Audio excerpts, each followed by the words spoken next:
இன்றைக்கி வந்து நல்லா டேஸ்டியான கிறிஸ்பியான முறுக்கு வத்தல், குச்சி வத்தல், நீட்டு வத்தல் எதனா வேணாலும் பேர் வச்சுக்கலாம். நம்ம விடுற ஷேப்பை பொறுத்து தான் பேரே வைக்கிறது. அதுவும் எலக்ட்ரிக் ரைஸ் குக்கரில் எப்படி செய்யுதுன்னு பார்த்துலாமா? அதுக்காக 1/4 கப்பு மாவு ஜவரிசி ஊற வச்சு மிக்ஸி ஜாரில் ஒரு ஓட்டு ஓட்டி எடுத்து வச்சுருக்கேன். அது போக 3 அழகு பச்சரிசியை நல்லா ஊற வச்சு கழுவி அரைச்சி வச்சுருக்கேன். அது வந்து கொஞ்சம் குருணை இருக்கிற மாதிரி அரைச்சி வச்சுருக்கேன்.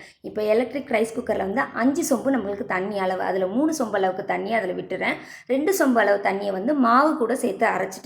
இது நல்லா கொதி வந்ததுக்கப்புறம் அரைச்சி வச்சிருக்க ஜவ்வரிசி சேர்த்து அது ஒரு 3/4 பதம் வெந்ததுக்கப்புறம் தேவையான அளவுக்கு உப்பு, ஒரு 10 பச்சை மிளகாய் எடுத்து நல்லா விழுதாக அரைச்சிடணும். அப்போ தான் நம்ம பிழிகிறப்ப மாட்டாது.